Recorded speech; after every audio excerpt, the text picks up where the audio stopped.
আমি দ্বিতীয় বিয়ে করতে চাই। কেন আমি দেখতে যথেষ্ট খারাপ নাকি আমি ভালো নই? ব্যাপারটা তা নয়। যাকে বিয়ে করতে যাচ্ছি সে সদ্য তালাকপ্রাপ্তা ২ সন্তানের মা। খুব কষ্টে নাকি দিন কাটছে তার। তাদের অবস্থা এতটাই শোচনীয় যে দুপুর হলে তার বাচ্চাদের জন্য কোথা থেকে খাবার আসবে সেটাও তার জানা নেই।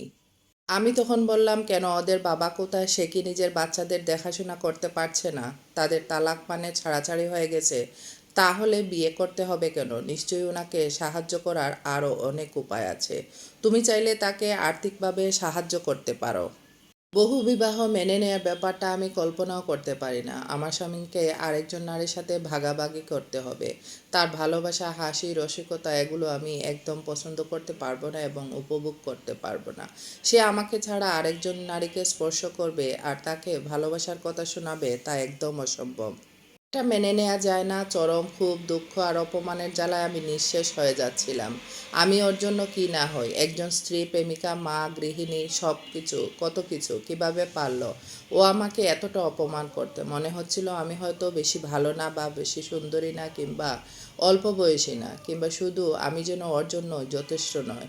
এর জন্য সে হয়তো দ্বিতীয় বিয়ের কথা বলছে। না, এটা একদম মেনে নেওয়া সম্ভব না। তাই ওকে আমার সিদ্ধান্ত স্পষ্ট জানিয়ে দিলাম। তীব্র কণ্ঠে বলে উঠলাম, যদি কোনো সিদ্ধান্ত নিতেই হয় আমি কিন্তু একদম বাড়ি থেকে বেরিয়ে যাব। নিজেকে তখন ভাগ্যবতী মনে হচ্ছিল। সে দ্বিতীয় বিয়ের নিয়ে আর কোনো কথা বলেনি। আমার অবস্থানে আমি অনড় ছিলাম। আমার হুমকিতে সে পরাজিত হয়েছে। আমি জানি না সেই মহিলা ওর বাচ্চাগুলো শেষ পর্যন্ত কী হয়েছিল। বোধহয় ওরা সবাই অন্য কোনো এক শহরে চলে যায়। তার জন্য একটু কষ্ট, মায়া হচ্ছিল বইকি। এরপর আমার স্বামী আর কখনো দ্বিতীয় বিয়ের কথাটি উচ্চারণ করেনি, যার কারণে আমি খুব খুশি। নিজের স্বামীকে ধরে রাখতে পেরেছি, সেই আনন্দে আত্মহারা। কিন্তু তখনও জানতাম না যে আমাদের সময় খুব শীঘ্রই ফুরিয়ে আসছে। একদিন মাগরিবের সালাদের পর ও বলল ওর খুব মাথা ধরেছে।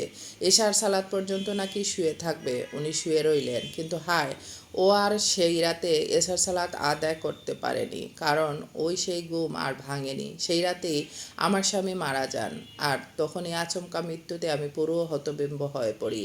যে মানুষটার সাথে আমি আমার সারাটা জীবন কাটিয়েছি সে হঠাৎ করেই পরে পারে চলে গেল। এরপর কতকাল ধরে যে ওর জন্য কেঁদেছি তা কেউ জানে না। হয়তোবা এই মহাকাল জুড়ে তার জন্য হাহাকার থেকেই যাবে। সময় কোনো কিছু দেখাশোনা করে রাখার মতো অবস্থা আমার ছিল না। অযত্ন, অবহেলা, একে একে সব হারাতে শুরু করলাম। প্রথমে আমাদের গাড়ি, এরপর দোকান, এরপর বাড়ি। শেষমেশ 2 সন্তান সহ আমি আমার ভাইয়ের বাড়িতে গিয়ে উঠলাম। হঠাৎ এতগুলো মানুষ একদম ওদের বাড়িতে গিজ গিজ করতো। আমার ভাবিও দিনে দিনে অতিষ্ঠ হয়ে উঠছিল। খুব ইচ্ছে হতো ওই বাড়ি থেকে বেরিয়ে যাই। সেই সময় আমার দরকার ছিল একটি চাকরি, কিন্তু আমার কোনো দক্ষতাও ছিল না। তবে এইভাবে মানুষের দয়ায় কতদিন মাথা গুঁজে পড়ে থাকা যায়। নিজেদের জন্য একটা আলাদা বাসার প্রয়োজন খুব বেশি অনুভব করছিলাম। যখন আমার স্বামী বেঁচে ছিলেন আমরা কত সুখী ছিলাম। ঘরের বাইরে যে কাজ করার প্রয়োজনই ছিল না। কিন্তু আমার স্বামী মারা যাওয়ার পরের জীবন এত কঠিন হয়ে গিয়েছিল যে আমি চিন্তাও করতে পারছি না। আমি প্রতিটা দিন ওনার অভাব বোধ করতাম। হৃদয়ের প্রতিটা অংশ দিয়ে ওনাকে খুঁজে ফিরতাম। কী করে মানুষের জীবন এত ভয়ানকভাবে পাল্টে যায় তা ভুক্তভোগী ছাড়া কেউই জানে না। হঠাৎ একদিন আমার ভাই আমাকে ডেকে তার পরিচিত এক ভাইয়ের কথা বললেন। সেই ভাই নাকি বিয়ের জন্য পাত্রী খুঁজছেন। ভালো মানুষ, চমৎকার আচার ব্যবহার আর অনেক দিনদার।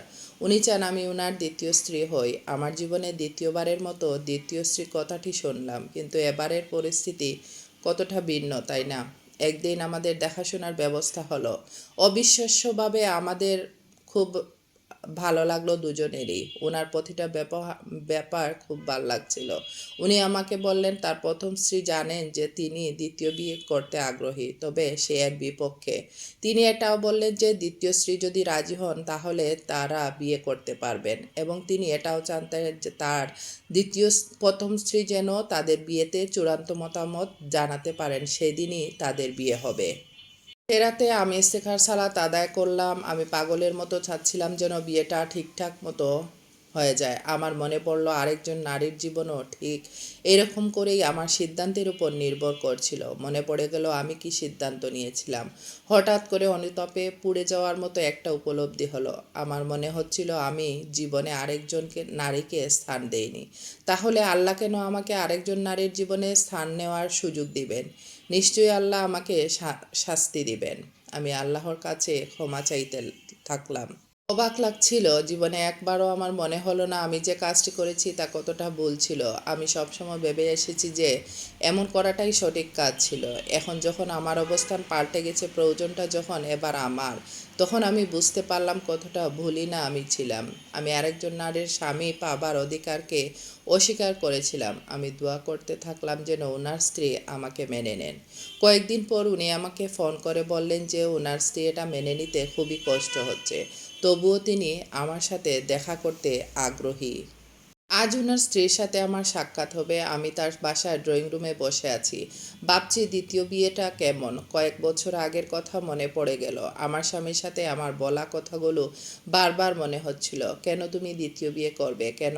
আমি কি খারাপ? আমি কি যথেষ্ট ভালো নই? না না না না, আমি কখনোই দ্বিতীয় একজন স্ত্রী মেনে নিতে পারি না। যদি তুমি আরেকজন মহিলাকে বিয়ে করতে চাও তো কী করবে?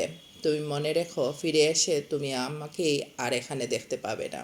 বসে বসে ভোর ফিল করছিলাম, খুব দুশ্চিন্তা হচ্ছিল, আল্লাহর কাছে অনেক দোয়া করছিলাম। হে আল্লাহ, আমাকে সাহায্য করো, তার স্ত্রী দিলে তুমি রহম পয়দা করো, সহি বুঝদান করো ইত্যাদি ওই স্বামীর স্ত্রীর জন্য দোয়া করছিলাম। তিনি রুমে এলেন। তাকে দেখলাম আমার মতো একজন নারী ও স্ত্রী যে তার স্বামীকে খুব ভালোবাসে, যে তার স্বামীকে হারাতে ভয় পায়। তার দু চোখগুলো ছলছল করছিল। সে আমার হাত দুটো ধরে বলল, বোন আমার, আপনি যত অসহায় হন না কেন, আমার জন্য এটা মেনে নেওয়া একদম কঠিন কাজ। তারপরও দোয়া করি যেন আমরা দুজন আপন বোনের মতো থাকতে পারি। আমি হু হু করে কেঁদে দিলাম। আমার এই কঠিন সময়ে শুধু এতটুকুই লাগলো, এই সখ্যতার হাত যে আমাকে বুকে টেনে নেবে, আমাকে আশা দেবে, বেঁচে থাকার ইচ্ছেটা ফিরিয়ে দিয়ে আনবে। ওনার স্ত্রীর জন্য সেটুকু পেলাম। ওনার স্ত্রী আমার জীবনে এমন একজন নারীর দৃষ্টান্ত যেমন আমি আমার নিজে কখনো হতে পারিনি। আমি ওনার প্রতি চিরকৃতজ্ঞ থাকবো। একসময় ভাবতাম কেউ কারো স্বামীকে নিশ্চয়ই আমার মতো করে এত বেশি ভালোবাসতে পারেনি, কিন্তু ওনার স্ত্রীকে দেখে ধারণাটি বদলে গেল। সেই মানুষটির কাছ থেকে শিখতে পারলাম নিঃস্বার্থ ভালোবাসার আসল পরিচয়। জীবনে পরিস্থিতির শিকার না হলে কখনোই বুঝতে পারতাম না স্বামী আসলে কখন কার প্রয়োজন।